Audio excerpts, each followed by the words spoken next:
और अब कुछ खबरें विस्तार से। अयोध्या में लगातार उमड़ रहा है भक्तों का सैलाब और उसे देखते हुए नई समय सारणी बना दी गई है। दर्शन का बढ़ाया गया है 1 घंटा वक्त और मंदिर पर अव्यवस्था से निपटने की कोशिश भी की जा रही है। सुबह 7 बजे से श्रद्धालु कर पाएंगे रामलला के दर्शन। जी हां, 26 तारीख को, माफ कीजिएगा, 22 तारीख को राम मंदिर की प्राण प्रतिष्ठा, उसके बाद 23 तारीख से आम जनता के लिए रामलला के मंदिर के कपाट खोल दिए गए। लेकिन जिस तरह से लोग एकाएक यहां पर बड़ी तादाद में पहुंच रहे हैं, ऐसे में समय सारणी में कुछ बदलाव किया गया है, कुछ वक्त बढ़ाया गया है। अब सुबह 7 बजे से श्रद्धालु दर्शन कर पाएंगे। अयोध्या में लगातार भक्तों का सैलाब उमड़ पड़ रहा है। ऐसे में प्रशासन के लिए भी बड़ी चुनौती है, इसीलिए तमाम तरह के इंतजाम किए गए हैं सुरक्षा के लिहाज से भी, और साथ ही साथ जो समय सारणी है, जो टाइम टेबल है, उसमें बदलाव किए गए हैं ताकि जो अव्यवस्था है उससे निपटने में कामयाबी मिल पाए। लगातार लोग अभी भी पहुंच रहे हैं रामलला के दर्शन के लिए, क्योंकि 23 तारीख से आम जनता के लिए, आम लोगों के लिए मंदिर के कपाट खुल गए थे। जाहिर है 500 साल के इंतजार के बाद सभी रामलला का जो मंदिर बना है, यहाँ पर पहुंचना चाहते हैं, रामलला के दर्शन करना चाहते हैं। तस्वीरें आप देखिए, किस कदर लोगों का हुजूम यहाँ पर उमड़ रहा है, भक्तों का सैलाब नजर आ रहा है। और इसी भीड़ को देखते हुए, बड़ी तादाद में जो लोग पहुंच रहे हैं, इन्हें देखते हुए दर्शन का जो 1 घंटा है वो वक्त बढ़ाया गया है ताकि ज्यादा से ज्यादा लोग यहाँ पर दर्शन कर पाए रामलला के।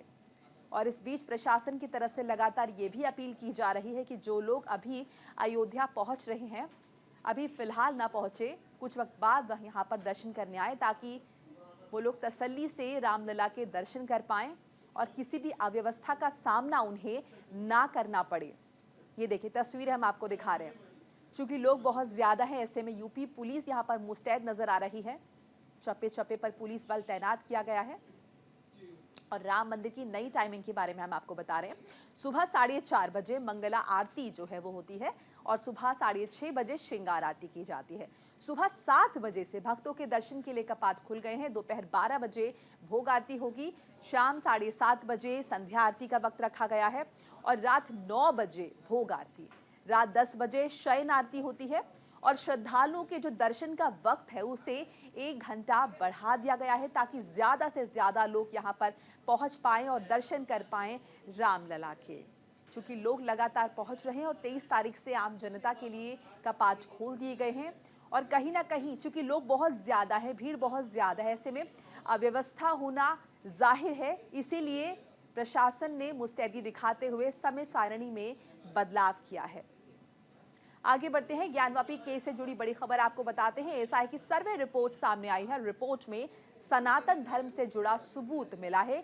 ज्ञानवापी में बहुत बड़ा हिंदू मंदिर था, ये दावा किया जा रहा है और तहखाने में मूर्ति मिलने की बात भी सामने आई है। देखिए, ज्ञानवापी केस मामले से जुड़ी जो रिपोर्ट थी, जो अंदर फोटोग्राफी हुई थी, तस्वीरें जो अंदर खींची गई थी एसआई की तरफ से, ये मामला कोर्ट में चल रहा था, जिसके बाद कोर्ट ने यह आदेश दिया कि रिपोर्ट को सार्वजनिक किया जाए। जो दोनों पक्ष हैं उन्हें इस रिपोर्ट के बारे में पता चले कि आखिर रिपोर्ट में क्या क्या सच निकलकर सामने आए। इससे पहले जो मुस्लिम समुदाय था, अब वो लगातार अपील कर रहा था कि ये जो रिपोर्ट है सार्वजनिक ना की जाए, लेकिन बाद में अदालत ने कहा कि अगर रिपोर्ट सार्वजनिक नहीं होगी तो बात निकलकर सामने नहीं आएगी और किसी भी तरह की कार्रवाई आगे नहीं हो पाएगी। ऐसे में दोनों पक्षों के बीच समन्वय बना, सहमति बनी और ये जो रिपोर्ट है ये सार्वजनिक हुई, जिसके बाद ये बात निकलकर सामने आई है कि यहाँ पर एक बड़ा हिंदू मंदिर हुआ करता था।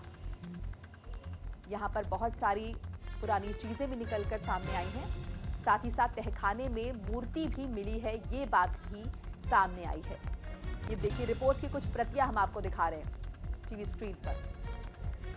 और सबसे अहम बात इसमें ये कि सनातन धर्म से जुड़ा बड़ा सबूत मिला है और बहुत बड़ा हिंदू मंदिर होने का दावा किया गया है। तहखाने में मूर्ति मिली है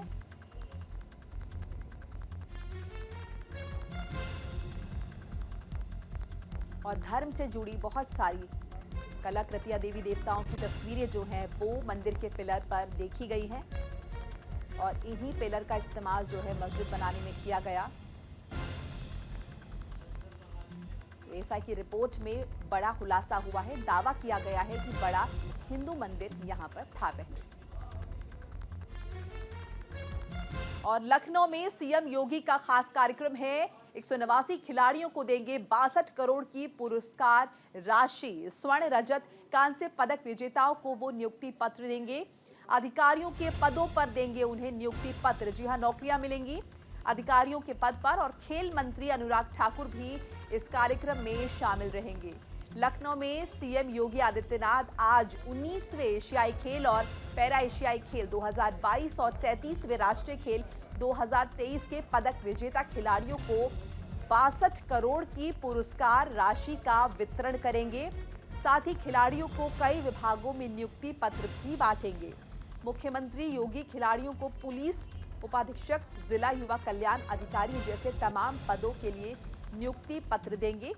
कार्यक्रम में केंद्रीय खेल मंत्री अनुराग ठाकुर भी मौजूद रहने वाले हैं।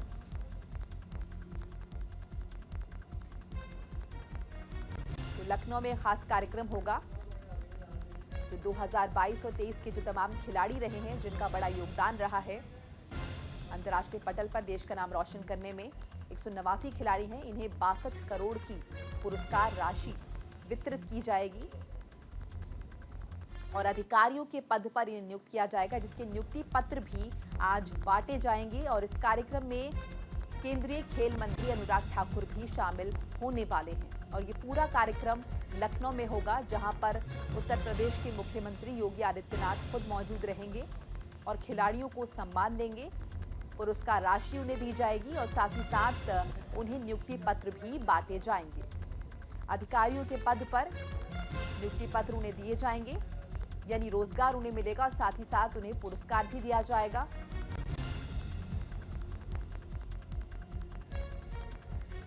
और महाराष्ट्र से जुड़ी बड़ी खबर आपको बताते हैं। शिंदे सरकार ने सुलझाया मराठा आरक्षण का पेच। मराठा आरक्षण के नेता ने दिया बयान। उन्होंने कहा कि खत्म कर रहा हूं आंदोलन।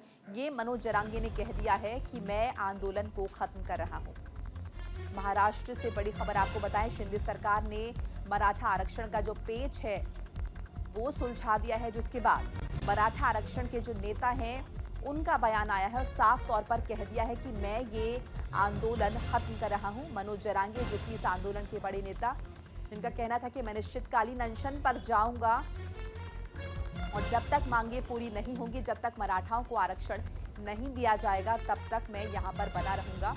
मराठा आरक्षण के मुद्दे पर एकनाथ शिंदे सरकार को झुकना पड़ा है। शिंदे सरकार ने कार्यकर्ता मनोज जरांगे की मांगे मान ली है। ये बातें खुद जरांगा ने कही।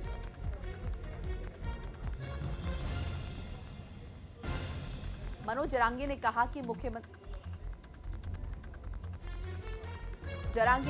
मुख्यमंत्री एकनाथ शिंदे ने अच्छा काम किया है। हमारा विरोध अब खत्म हुआ है। हमारा अनुरोध, हमारी अपील स्वीकार कर ली गई है। हम सरकार का पत्र स्वीकार करेंगे। और साथ ही साथ जरांगे ने कहा कि मैं आज मुख्यमंत्री के हाथ का जूस पीऊंगा। बताएं कि महाराष्ट्र के मुख्यमंत्री एकनाथ शिंदे ने कल रात मराठा आरक्षण को लेकर आंदोलन कर रहे कार्यकर्ता मनोज जरांगे के पास उनकी मांगों को लेकर एक मसौदा अध्यादेश भेजा था।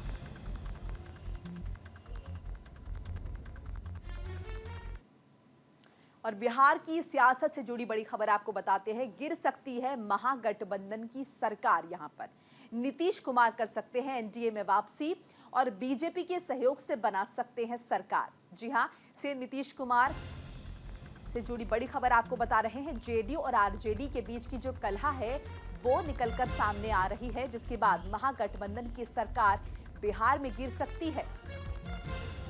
और इसका एक नमूना देखने को मिला गणतंत्र दिवस के कार्यक्रम में, जहां पर दोनों नेताओं को, डिप्टी सीएम तेजस्वी यादव और नीतीश कुमार को आसपास बैठने के लिए कुर्सियां उनके लगाई गई।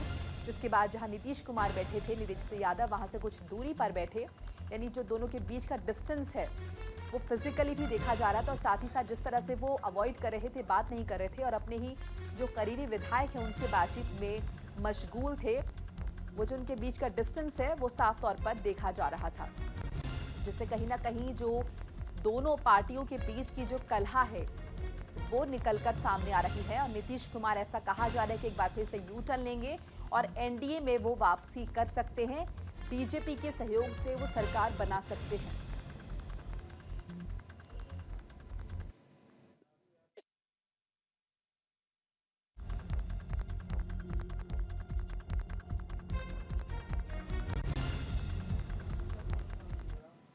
और अब आपको नीतीश कुमार के सफर के बारे में बता देते हैं। 2000 में पहली बार बिहार के मुख्यमंत्री बने। बहुमत नहीं होने की वजह से 7 दिन में इस्तीफा उन्होंने दिया। 2005 में बीजेपी के समर्थन से उन्होंने सरकार बनाई। दूसरी बार बिहार के सीएम के तौर पर शपथ ली और 2010 में तीसरी बार एनडीए के सीएम के तौर पर शपथ उन्होंने ली। 2013 की अगर बात कर ले तो 2013 में बीजेपी से 17 साल पुराना रिश्ता उन्होंने खत्म किया। 2014 के लोकसभा चुनाव में हार के बाद इस्तीफा दिया और 2015 में मांझी के पद छोड़ने के बाद चौथी बार शपथ उन्होंने ली। 2015 में आरजेडी कांग्रेस के साथ मिलकर चुनाव जीता और 5वीं बार बिहार के मुख्यमंत्री के तौर पर शपथ ली। 2017 में महागठबंधन से नाता तोड़ लिया और 6ठी बार बीजेपी के समर्थन से मुख्यमंत्री बन गए। 2020 में बीजेपी के साथ चुनाव लड़े और जीते भी।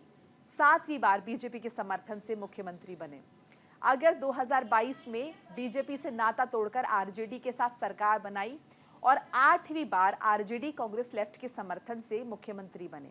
एक बार फिर से बीजेपी के साथ जाने की उनकी अटकलें जो है वो जोरों पर हैं और एक बार फिर से जो आरजेडी के साथ मिलकर उन्होंने सरकार बनाई हुई है बिहार में, वो टूटने की जो है अटकलें लगातार लगाई जा रही हैं। बिहार की सियासत काफी गरमाई हुई है और ऐसा कहा जा रहा है कि एक बार फिर से वो बीजेपी के पाले में जा सकते हैं और बीजेपी के साथ मिलकर सरकार बना सकते हैं, क्योंकि आरजेडी के साथ जो उनकी अनबन चल रही है वो निकलकर सामने आ रही है।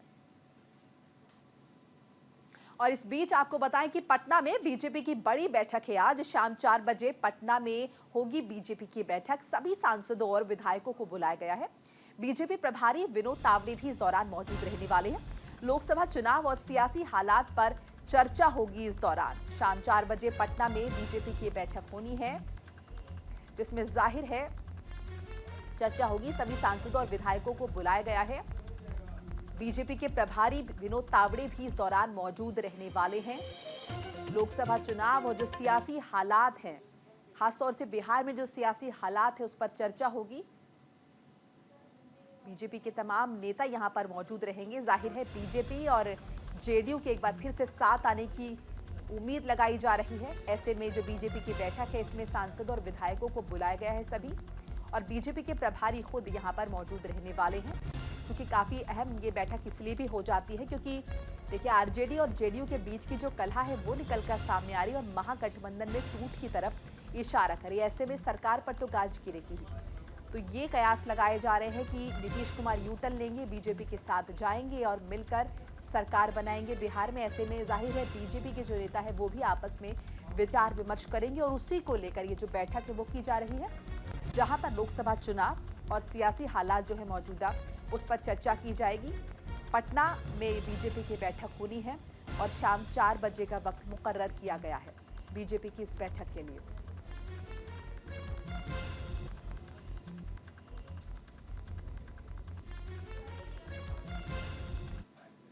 और प्रधानमंत्री नरेंद्र मोदी एनसीसी रैली को संबोधित करेंगे। प्रधानमंत्री मोदी शाम 4:30 बजे करियप्पा ग्राउंड में संबोधित करेंगे। आर्थिक सशक्तिकरण का मंत्र देते हुए नजर आएंगे प्रधानमंत्री नरेंद्र मोदी। तो एनसीसी रैली को वो संबोधित करेंगे और दिल्ली के करियप्पा ग्राउंड में एनसीसी की ये रैली होनी है। वार्षिक रैली है ये। शाम 4:30 बजे का वक्त रखा गया है। प्रधानमंत्री नरेंद्र मोदी रैली को संबोधित भी कर देंगे। आर्थिक सशक्तिकरण और आत्मनिर्भर का मंत्र भी देते हुए नजर आएंगे। अमृत काल की एनसीसी विषय पर सांस्कृतिक कार्यक्रम भी इस दौरान पेश किए जाएंगे।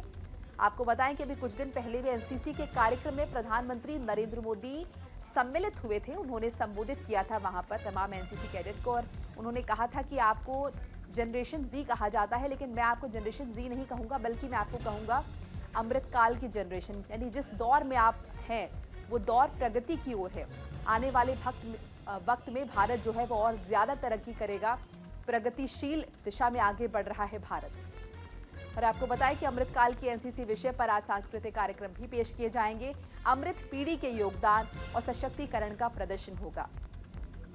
2200 से ज्यादा एनसीसी कैडेट रैली में हिस्सा लेंगे। 24 देशों के युवा कैडेट भी इस रैली में शामिल रहने वाले हैं और प्रधानमंत्री नरेंद्र मोदी यहां पर आज संबोधित करने वाले हैं।